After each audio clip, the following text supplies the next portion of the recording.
The flip of the commitment of T.J. Yeldon from Auburn to Alabama is about as big as it gets in football recruiting for many different reasons. First of all, you've got a five-star kid, number 3 running back in the country, top 25 talent, who just showed exactly what he could do at the Alabama-Mississippi All-Star game.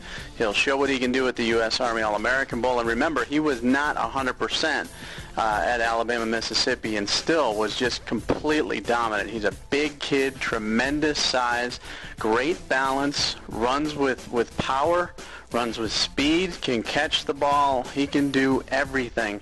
And the fact that this is Auburn, Alabama just makes it that much more intense. We saw this last year, when Brent Callaway flipped from Alabama to Auburn and then back to Alabama on signing day. We saw this when Cyrus Quandro chose Auburn on signing day in what appeared to be a television daze, and then changed his mind and decided to go play with his brother at Alabama. So this isn't anything new, but this is a little different. You can't win a national championship with one player. We all know that.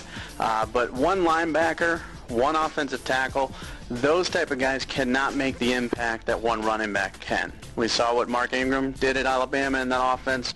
We see what Trent Richardson's doing at Alabama in that offense, and T.J. Yeldon could do the same thing. And he's the type of guy that could swing the balance from one program to the other in the SEC, and we all know of at least recently, that the SEC title is the national championship. That's where you win the national championship. So, a huge loss to Auburn. I mean, this is very difficult for them because this was the guy that they wanted to feature, and the guy I think who could have played right away.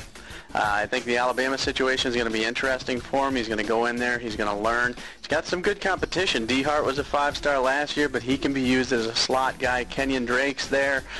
They've got talent there without a doubt. But I think Yeldon is a difference maker, and I think after a year or two, once he gets his feet wet, he's the type of guy that could continue this national title run for Alabama.